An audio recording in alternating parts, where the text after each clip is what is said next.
네, 여러분 안녕하세요. 김진주의 부동산 원포인트 진행의 김진주입니다. 와, 5월이 되니까 날이 정말 좋죠. 어디 좀 이제 거리두기도 해제되고 나들이 좀 다녀오셨어요?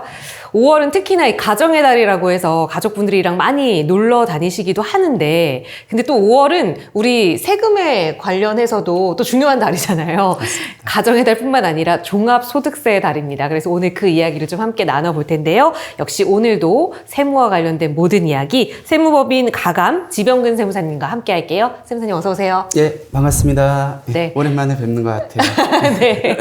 5월 가정의 달 이야기를 좀 했는데 어떻게 가족들이랑 나들이 좀 다녀오셨어요? 5월 달이 저희 세무사들의 입장에서는 굉장히 네. 바쁜 달이에요. 1년 중에 가장 바쁜 달이에요. 가장이에요? 예, 오. 그래서 아직 끝나고 가려고. 네.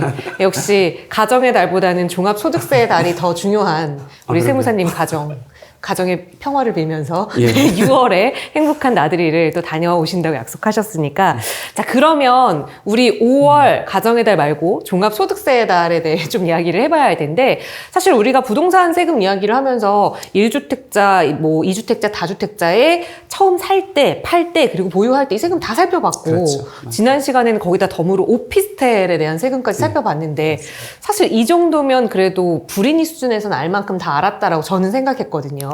맞아요. 저희가 이제 첫 방송 때 네. 이제 무주택자가 이제 주택 샀을 때부터 시작해가지고 네. 뭐 2주택, 다주택자가 이제 샀을 때 그리고 저번 시간에 이제 오피스텔. 네. 근데 오늘은 5월 달이니까 네네. 종합소득세를 해야 되는데 최근에 이제 과세관청, 이제 세무서에서도 국세청에서도 조금 관심 갖고 있는 주택 임대 소득에 대한 종합소득세 네. 얘기 좀 한번 해볼까 합니다.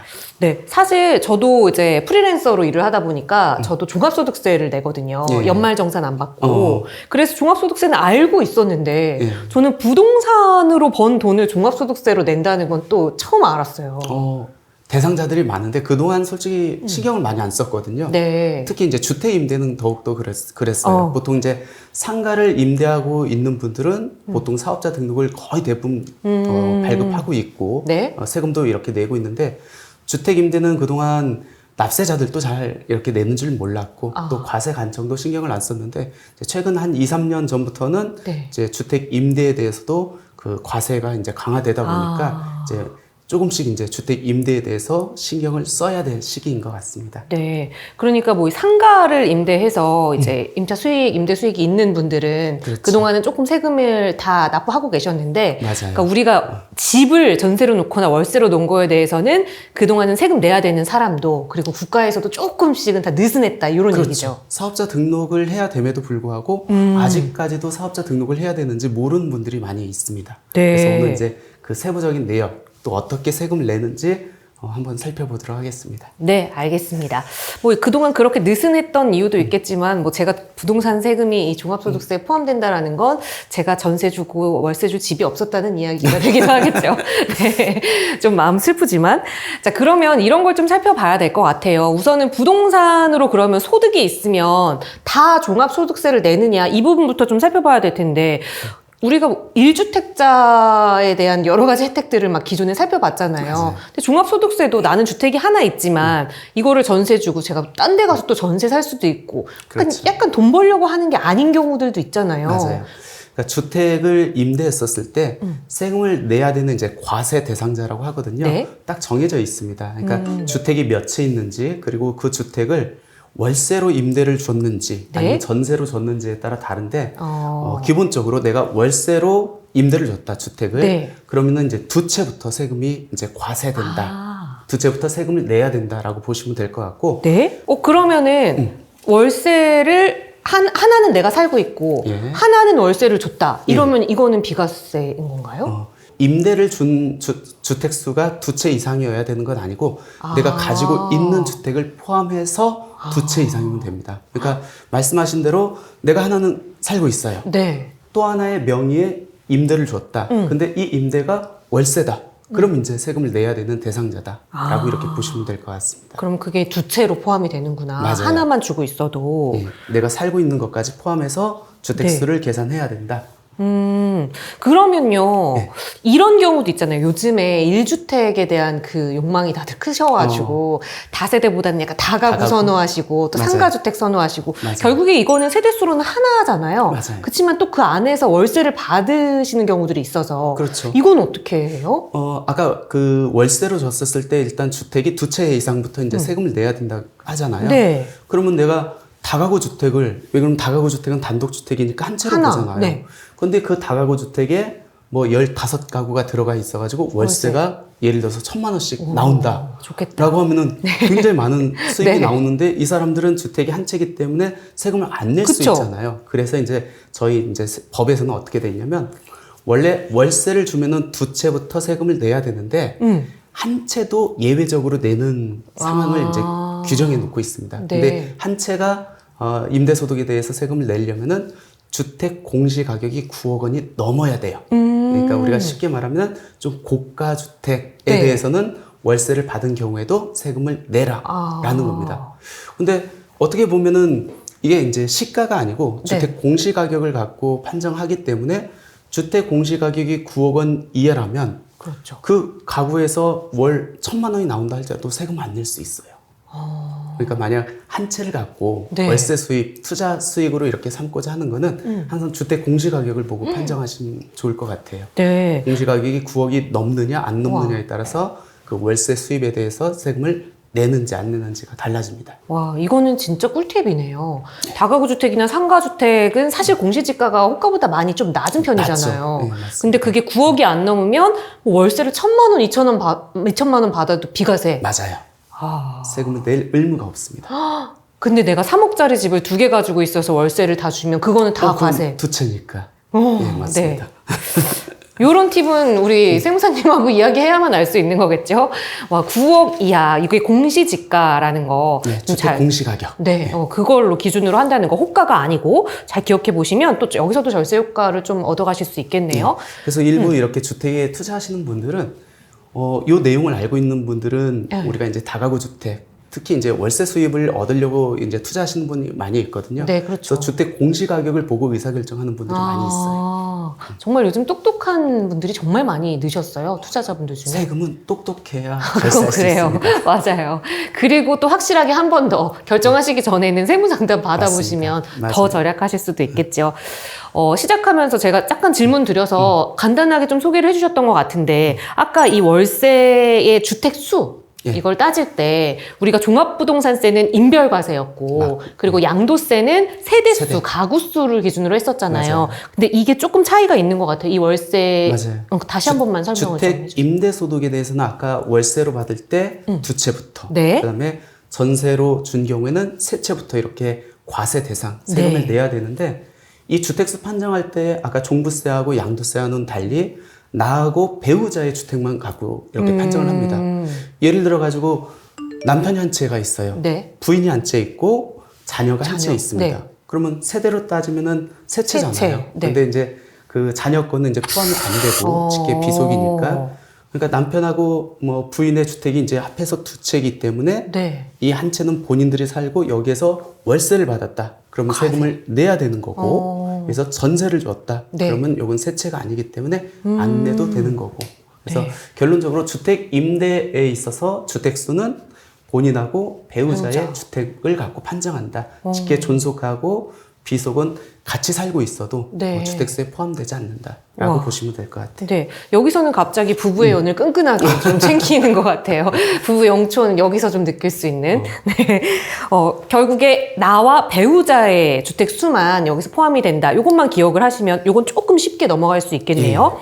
그런데 이 과세 대상이면은 사업자 등록을 해야 한다 이런 이야기를 조금 들었었는데 사실 저는 이 얘기는 이제 상가 하시는 분들이 많이 하셨던 맞아요. 이야기거든요.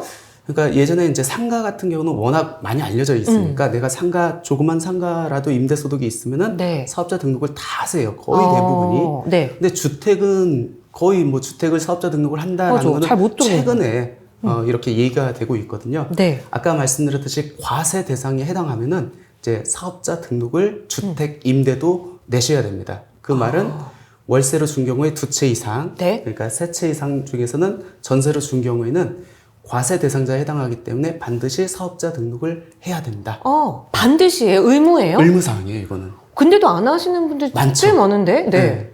그러니까 아직까지 뭐 과세관청에서 네. 그동안 신경을 많이 안 썼어요. 납세자들도 많이 몰랐고 네. 더군다나 이제 과세관청에서도 신경을 안 쓰다 보니까 그냥 넘어왔는데 최근 2년 전부터 이제 주택 임대소득에 대해서 이제 과세를 강화하고 있어요. 네. 그렇다 보니까 이 의무사항, 즉 과세 대상자가 사업자 등록을 안 한 경우에는 가산세를 또 부과하도록 이제 법이 바뀌었습니다. 네. 그렇기 때문에 사업자 등록은 내는 게 맞습니다. 네. 가산세는 어느 정도나 나올까요? 우리가 이제 1년 동안의 그 월세 수입 금액이라고 하거든요. 네. 그 수입 금액의 0.2%가 가산세로 적용돼요. 솔직히 뭐 그렇게 큰 금액은 아니에요. 네. 근데 이제 가산세가 없다가 생겼기 때문에 또 그만큼 과세관청에서 이제 앞으로 주의하겠다, 주목하겠다라는 의미이기 때문에 앞으로는 이제 점점 더 이제 강화가 될 것 그러겠네요. 같아요. 예. 네.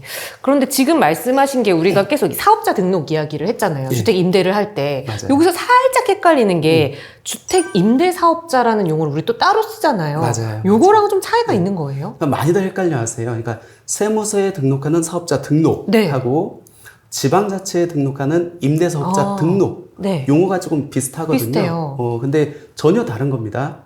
아까 세무서에 내는 사업자 등록은 네. 과세 대상자였었을 때, 그러니까 두 채 이상의 월세, 세 채 이상의 전세나 임대 보증금이 있었을 때, 네. 이거는 의무적으로 해야 되는 겁니다. 안 하면은 가산세가 부과되고 나중에 세금이 추징될 수 있는 거고, 네. 이에 반해서 지방자치단체 하는 이제 임대사업자 등록은 요게 선택사항이에요. 요거는 이제 내가 어떤 세제 혜택을 적용받기 위해서, 그러니까 그쵸. 종부세 합산 배제라든지 재산세 감면이라든지 나중에 양도세 혜택을 받기 위해서 선택적으로 임대사업자 등록을 지방자치단체에 하는 거거든요. 네. 이렇게 하면은 이제 민간 임대주택법에 의해서 지방자치단체에 주택이 등록되는 거고, 그러면은 지금은 이제 10년 동안 의무적으로 맞아요. 이제 임대사업을 묶어놔야죠. 해야 돼요. 그 반대급부로 세제 혜택을 부여하겠다는 네. 겁니다. 그 세제 혜택을 부여받고자 하는 사람이 선택적으로 해가지고 내는 게 지방자치단체의 임대사업자 등록이다. 네. 그러니까 서로 이렇게 반대로 알고 있는 분들이 많이 있어요. 근데 세무서의 사업자 등록은 의무사항, 네. 지방자치단체의 임대사업자 등록은 선택사항. 선택상. 요거는 좀 헷갈릴 수 있겠네요. 지금 다 정리를 했는데도 왜 이렇게 용어를 비슷하게 쓰는 거예요? 이거 국가에 좀 건의를 제가 해볼까요? 네, 헷갈리지 않게 많이들 해달라고. 헷갈려하세요. 그러니까요. 조금 말을 바꿔주면 안 헷갈릴 것 같은데.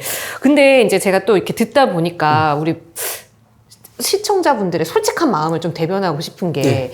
과세 당국이 이제 지금부터 조금 움직이기 시작한 거고 사실 아직 등록 안 하는 사람도 너무나 많고 많이 있습니다. 안 걸리고 넘어가면 장땡이 이런 말 쓰면 안 되죠. 안 걸리고 넘어가면 좋고 걸려도 가산세 0.2%만 내면 된다 이러니까 사실 그냥 신고 안 하고 있으면 안 되나 이런 생각이 솔직히 그런 이유 때문에 네. 아직까지 신고 안 하시는 분들이 많이 많죠. 있습니다. 아니면은 실제보다 누락해가지고 이렇게 신고하시는 분도 많이 있는데 네. 문제는 뭐냐면 점점 주택 임대소득에 대해서 노출이 되고 있어요. 그러니까 그 예를 한 가지 들면은 작년에 이제 전월세 신고제도 신고제, 네. 가 도입이 됐습니다. 작년 6월 1일부터. 네. 그리고 올해 6월 1일부터는 이제 과태료까지 이렇게 적용돼요. 그렇게 되면은 이제 신고할 수밖에 없거든요. 네. 그러면 이게 신고가 1, 2년 누적되면은 그 데이터를 갖고 그동안 신고 안 한 사람을 추징할 수 있다는 겁니다. 그러면 세금뿐만 아니라 가산세까지 네. 이제 추징 당하겠죠. 그래서 그동안에는 뭐 큰 저기가 없었는데 앞으로는 내가 주택 임대소득 과세 대상자라고 하면은 이제부터는 조금씩 제대로 신고하는 습관을 길러가는 게 낫지 않을까. 네. 대신에 이제 다른 방법, 합법적인 방법으로 이 주택 임대 소득에 대한 종합소득세를 절세하는 방안을 모색하는 것이 낫지 않을까 생각됩니다. 네. 아마 저랑 다들 비슷한 생각을 하셨을 거예요. 왠지 나는 안 걸릴 것 같거든요. 그렇지만 이게 또 소급 적용까지 될 수 있다고 하니까. 그러면 5년까지 이렇게 네. 추징할 수 있으니까. 그건 좀 무섭네요. 그러니까 좀 세금은 잘 납부하면서 우리가 합법적인 절세 방법을 찾자. 그래서 우리 같은 프로그램을 이제 운영을 하는 맞습니다. 거겠죠. 자, 그러면은 이제 그래 착한 마음으로 세금은 내고 돈을 벌어야지라는 마음으로 이제 신고를 하려고 하면 세금이 어느 정도 나오는지는 좀 그래도 가늠하면 좋잖아요. 이런 기준들이 좀 있을까요? 주택 임대 소득에 대해서는 제일 중요한 게 수익 금액이에요. 그러니까 네. 1년 동안, 그러니까 1월 1일부터 12월 31일 동안에 수익 금액이 얼마인지에 따라서 세금을 내는 방법이 다릅니다. 네. 그 수익 금액이 2천만 원 이하이면 조금 용어가 어려울 수 있어요. 분리 과세로 신고할 수 있고, 분리과세. 네. 2천만 원이 넘으면은 종합과세로 신고할 수 있는데, 네. 이게 용어가 왜 이렇게 차이가 나냐면, 우리가 이제 소득세 하는데 엄밀히 말하면 종합소득세거든요. 네. 이 종합소득세의 의미는 종합해서 합해서 신고한다는 의미에서 종합소득세예요. 네. 그래서 이자소득, 배당소득, 사업소득, 근로소득, 연금소득, 기타소득 이 6가지가 있으면은 얘를 1년 거를 합해가지고 신고한다고 해서 이제 종합소득세입니다. 네. 근데 이 소득을 다 합하면은 소득 금액이 커지겠죠. 커지잖아요. 네. 근데 우리나라 소득세들이 소득 금액이 높으면 높을수록 더 높은 맞아요. 세율이 적용돼요. 네네. 누진세율 체계이기 때문에. 근데 분리과세면은 다른 소득과 합하지 않고 그냥 따로. 이 주택 임대 소득만 갖고 세금을 부과한대요. 그러니까 타소득이 있는 분들은 분리과세가 되면 그래야 굉장히 되겠네. 세금이 이렇게 적겠죠. 근데 그 분리과세로 갈 수 있는 거는 내가 선택하는 게 아니고 네. 주택 임대 수익 금액이 얼마냐에 따라서 달라질 수 있다는 겁니다. 네. 그럼 주택 임대 수익 금액이 어떤 걸로 의미할까요? 월세. 그렇죠. 월세 또. 그럼 전세 보증금은 전세로 줄 어떻게 수도 하지? 있잖아요. 그건 그러니까 그래서 네. 간주 임대료라는 게 있습니다. 임대료를 간주한다. 그래서 전세를 준 경우에는 전세 보증금을 갖고 네. 일정 이자율을 곱해가지고 이제 수익 금액을 산정해요. 그러면 월세로 놓은 경우에는 월세 곱하기 12달. 네네. 전세로 놓은 경우는 전세 보증금 곱하기 이자율. 지금 1.2%거든요. 그거는 매년 이렇게 공시가 되나요? 맞아요. 이자율은? 예, 이자율은 또 수시로 이렇게 변동되긴 하는데 네. 지금 현재는 1.2%. 그리고 마지막 하나를 더 하는데 이게 관리비 수익. 네. 우리가 보통 다가구나 뭐 이렇게 원룸 주면은 관리비 받잖아요. 네. 그 관리비 명목이 물론 전기료나 뭐 수도료 명목으로 받는 데도 있지만 요즘 거의 전기나 수도 같은 경우는 본인들 맞아요. 임차인들이 따로. 내고 있거든요. 그러면 관리비 받는 게 이제 청소비라든지 뭐 그런 것들이거든요. 네. 그 관리비 수입도 원칙적으로 합해가지고 아까 2천만 원 여부를 결정하는데 근데 많이들 관리비는 지금 이제 생각을 안 하고 하시는 있죠. 거죠. 네. 원래는 포함이 되는, 관리하는데 썼는데요?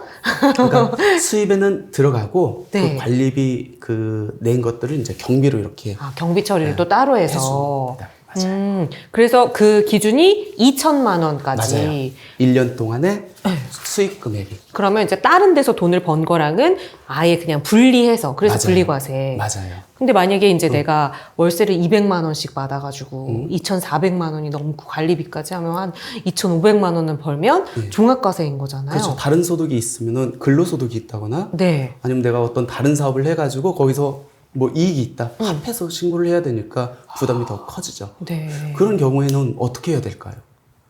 월세를 줄여요? 맞아요. 이걸 반전세로 돌리든지 그래가지고 타소득이 있으면은 2천 이하로 줄이는 게 훨씬 낫거든요. 그래서 그때는 이제 머리를 써야겠죠. 네, 근데 조금 아깝긴 한데 그쵸. 그래도 세금으로 내는 게 오히려 배보다 배꼽 더 클 더 클 수 수 있어서 때문에. 요거는 그럼 세금 상담을 조금 해봐야겠네요. 전세 맞아요. 그 비율이랑. 예, 맞아요. 네. 그러니까 2천만 원에서 왔다 갔다 하시는 분들은 그냥 이제 다른 소득하고 합해서 종합소득세 신고를 하는 게 나은지 월세를 조금 낮추어서 그냥 2천만 원 이하로 만드는 게 좋은지 한번 비교 한번 해보시는 게 낫습니다. 네, 2천만 원 그 언저리이신 분들이 고민하실 내용이고 맞아요. 이것도 하나의 그 종합소득세 절세 방안이 될 수 있겠네요. 첫 번째 맞습니다. 팁. 그 외에도 더 종합소득세를 줄일 수 있는 팁이 있네요. 표정을 보니까 준비해 오셨네요. 네. 제가 오늘 세 가지를 알려드릴 네. 거예요. 여러분 누구나 손쉽게 이렇게 이용할 수 있는 절세 방법. 그러니까 주택 임대도 네. 이익에 대해서 세금을 내는 거예요. 그렇죠. 종합소득세라는 게 이익에 대해서 내는 거니까. 네. 아까 예를 들어서 월세를 200만 원씩 받았어요. 그럼 12달 하면은 2,400만 원인데 네. 이 2,400만 원에 대해서 세금을 내는 건 아니고 여기에서 들어간 비용 빼야 될 거 아니에요. 네. 그럼 주택 임대 소득을 얻기 위해서 발생한 비용이 어떤 게 있을까요? 어떤 게 있을까요? 가장 큰 게 아마 이자 비용. 아, 이자 비용. 만약에 대출 받아서 주택을 샀다라고 했었을 때. 그 이자 비용도 거기서 빠지는 거예요? 그러면 이 돈을 벌기 위해서 들어간 비용이잖아요. 그러니까 주택 임대 소득을 발생하기 위해서 들어간 비용이면 다 빠져요. 와, 네. 그러면 중개수수료, 다 월세 낼 때 이제 중개수수료, 재산세. 네. 만약 여기에 종부세가 났다, 종부세. 세금까지 다 빠져요? 예. 이거를 보유하면서 들어간 비용이니까. 그 다음에 수리비 같은 거 있을 거 아니에요. 네. 수리비하고 마지막으로 건물 부분에 대한 감가상각비가 있거든요. 그럼 이익을 줄이려면은 두 가지 방법이잖아요. 네. 수익 금액을 줄이든가, 즉 월세를 줄이든가 경비를 늘리는 늘리거나. 방법밖에 없거든요. 네. 근데 수익 금액을 줄인다는 거는 이건 뭐 실제 임대료보다 적게 신고해야 되는 거니까 이건 안 되는 거고. 네. 그럼 경비를 최대한 입증해가지고 이익을 작게 만드는 게 그렇죠. 하나의 절세 방법이겠네요. 네. 이 중에서 특히 이제 감가상각비라는 게 있는데 건물 가액, 그러니까 토지 말고 토지는 감가상각이 안 되고 건물 네. 부분만 되거든요. 이 건물 부분에 대해서는 감가상각을 해가지고 경비로 이렇게 반영을 할 수 있어요. 감가상각이라는 건 뭐냐면 이 건물 가액, 그러니까 네. 건물 가액을 보통 한 40년으로 나눠가지고 40분의 1씩 1년에 이제 비용으로 이렇게 그 인정받을 수 있다는 건데, 근데 이때 특히 조심하셔야 될 거는 내가 지금 필요 경비로 이렇게 인정을 받았다라고 네. 하면은 그 금액만큼이 나중에 양도세를 더 내야 되기 때문에 이 감가상각하는 게 더 유리한지 아니면 불리한지는 한번 생각을 해 보셔야 됩니다. 근데 통상적으로 보통 주택을 뭐 단기 양도하시는 분들은 많지 않고 오랫동안 보유하고 있다가 양도하기 때문에 네. 그때 보통 양도 차익이 많이 발생하거든요. 그렇죠.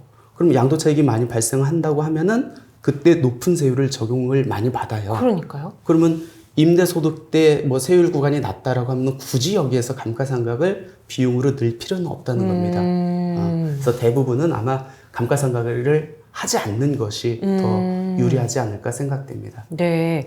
그러니까 어쨌든 건물을 좀 오래 장기적으로 가져가실 분들은 맞아요. 거의 그런 분들이 대부분이니까. 대부분입니다. 맞아요. 그래서 감가상각은 이용하지 않는 편이 더 좋다. 예. 네.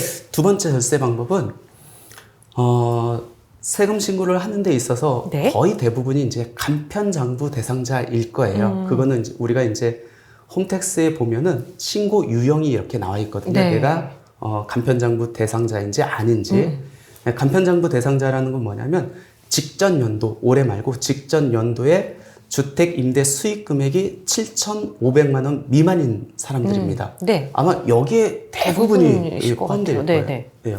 이 간편장부 대상자가 복식부기에서 신고를 하면 네. 복식부기는 뭐냐면 모든 회계 처리를 차변 대변으로 해서 복식부기에서 회계 처리를 해가지고 신고를 하라는 거거든요. 네. 이게 맨날 어려워서 저는 세무사분께 부탁드립니다. 맞아요. 네. 일반인들이 하기는 어렵습니다. 네. 그래서 보통 세무 대리인들한테 많이 의뢰를 하는데 간편장부는 뭐냐면 그냥 우리 현금 출납부 쓰듯이 맞아. 올해 쉬운데. 뭐 총수익 금액 얼마, 경비 네. 뭐 감가상각비, 수리비 해서 이익 간편. 얼마 이렇게 해서 간단하게 신고하는 대상자들이 이제 간편장부 대상자예요. 근데 이 사람들이 간편하게 해도 되는데 차변대본 복식부기에서 회계 처리를 하고 이 데이터를 갖고 신고를 한다라고 네. 하면은 이익을 뭐 혜택을 줘야겠죠. 그래서 주는 게 뭐냐면 이 간편장부 대상자가 복식부기에서 그 세무 신고를 하면은 네. 내야 될 세금의 20%를 감면을 해줍니다. 꽤 많네요.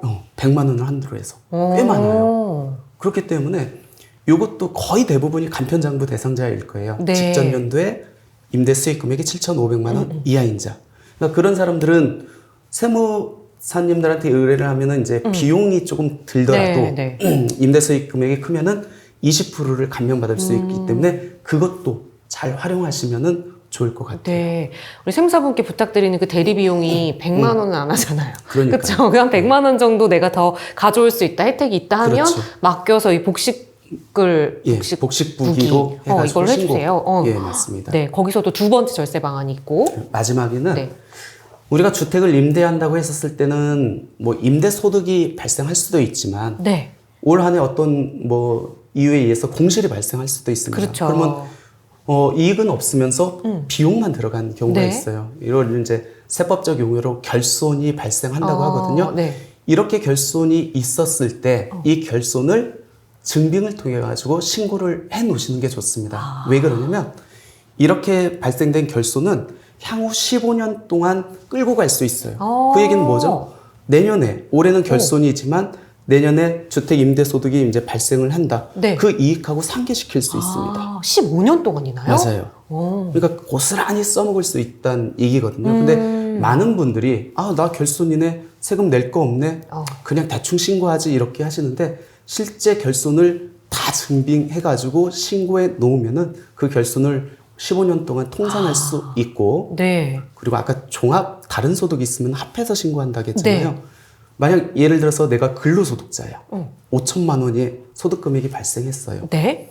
근데 주택 임대에서 뭐 1,000만 원이 결손 났어요. 네. 그러면 근로소득자들은 연말정산을 통해 가지고 이미 세금을 냈거든요. 그쵸? 근데 이 두 개를 합해야 되잖아요. 네. 그럼 마이너스 1,000만 원하고 5천 합하면은 4천이겠네요. 네. 그 얘기 뭐죠? 근로소득세에서 내가 낸 세금을 일부 돌려받을 수 있다는 얘기입니다. 그래서 주택 임대소득에 대해서 결손이 나왔다. 내가 네. 타소득이 있다. 그걸 증빙해가지고 낸 세금을 돌려받아라. 그래서 세 개 꼭 기억하시기 바랍니다. 첫 번째, 경비를 최대한 증빙해라. 두 번째는 간편장부 대상자는 복식부기를 통해서 신고를 하면은 우리 그 세액 감면을 20% 받을 20%? 수 있다. 네. 세 번째, 결손이 발생했을 때는 그 결손을 최대한 활용해라. 입증해서.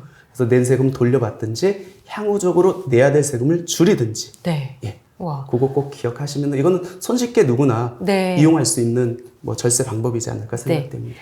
세금을 돌려받으면 은근히 돈 버는 기분이잖아요. 그럼요. 낸 걸 돌려받으니까. 그러니까요. 근로소득 그 12월 이렇게 연말정산. 정산해서 낸 거를 우리 이 부동산 결손 생겨서 돌려받는 건 몇 월쯤에 돌려받나요? 지금 만약 5월 달에 이제 신고를 네, 하잖아요. 하면? 그럼 6월 말 정도에 환급이 됩니다. 종합소득세 돌려받을 때 맞아요. 같이 그러면은 지금 정말 약간 그 배우자에게 비밀로 하고 이런 비자금이 생길 수 있는 이런 얘기하면 안 되죠. 근데 이 종합소득세를 그동안 우리가 과세당국에서 조금 느슨하게 관리한 탓도 있지만 이거를 신고를 좀 안 하시고 꺼려하셨던 이유 중에 하나가 그 어르신분들 그쵸 그런 게 되게 많았어요. 맞아요. 나는 돈 버는 것도 없는데 이거 신고하면 건강보험료가 너무 높아진다더라. 예, 맞습니다. 그러니까 건강보험료는 우리가 이제 주택 임대에 대해서 아까 과세 대상자는 세무서에 사업자 등록을 해야 된다고 했잖아요. 네. 그렇게 사업자 등록을 하면은 과세관청에서 이제 관리 대상이 돼요. 조금 그렇겠죠. 관리 대상이 되면은 어쩔 수 없이 이제 종합소득세 신고를 해야 되는데 네. 그렇게 사업자 등록을 내고 내가 종합소득세 신고할 때 소득 금액이 1원이라도 있으면은 그 데이터가 그대로 건강보험공단으로 넘어갑니다. 네. 그러면은 그 데이터를 받아가지고 올해 이제 11월부터 네. 다음 연도 10월 달까지 이제 건강보험료를 부과하게 돼 있어요. 네. 근데 보통 이제 보면은 주택 임대 소득이 있는 사람들은 이제 건강보험료가 발생한다고 했잖아요. 네. 소득이 있으면은. 근데 걱정하는 분들이 두 부류예요. 첫 번째는 내가 직장에서 근로소득자예요. 그럼 근로소득자는 뭐 직장에서 세금을 내거든요. 건강보험료. 네, 내주잖아요. 근데 내가 일정 부분. 주택 임대 소득이 있다고 해서 요거에 대해서 또 세금을 내느냐? 아. 꼭 그렇진 않습니다. 왜 그러면 여기서 이미 냈기 때문에. 네. 그래서 예전에는 직장 가입자에서 건강보험료를 납부했으면은 네. 여기에서 소득이 있다 할지라도 뭐 크게 영향이 없었는데 최근에 이 부분도 많이 이제 바뀌어가지고 또 지금은 어떡해요?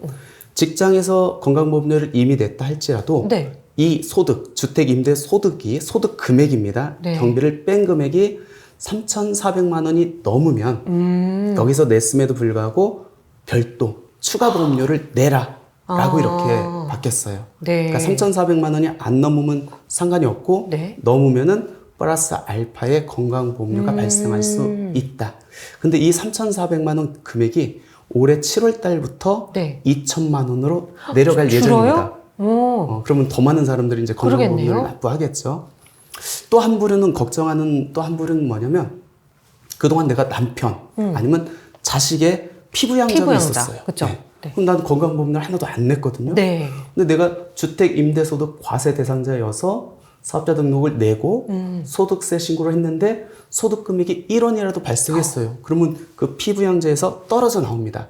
그러면은 지역가입자로 분류가 돼요. 네. 그렇게 지역가입자로 분류가 되면 내가 가지고 있는 재산, 그 다음에 주택, 임대, 소득, 그 다음에 자동차를 갖고 이제 건강보험료가 나오기 때문에 하나도 안 냈던 분들이 꽤 많은 건강보험료를 내야 되는 상황이 발생합니다. 네. 그래서 아까 말씀했듯이 이 건강보험료 때문에 네. 일부러 사업자 등록도 안 하고 주택 임대 소득에 대해서 신고를 안 하는 분들이 많이 있었죠.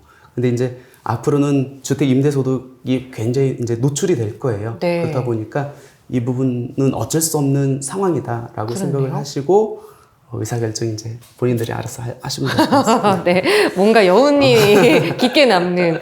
그러니까 건강보험료에 대한 부담은 더 커지긴 커진 커져요. 거네요. 하지만 우리는 또 이제 합법적으로 해야 되기 때문에 세금은 내야 하니까 맞아요. 신고는 하셔야 되잖아요. 예. 뭐 건강보험료를 내는 거는 조금 어쩔 수 없겠지만 또 이제 절세 방법을 알려주셨으니까 이 종합소득세 다르게 좀 합법적으로 절세할 수 있는 방법들은 놓치지 마시고 꼭 챙기셨으면 좋겠습니다. 아까 건강보험료도 아까 재산하고 네. 소득하고 그다음에 그 자동차를 네. 갖고 그 계산한다고 했잖아요. 맞아요.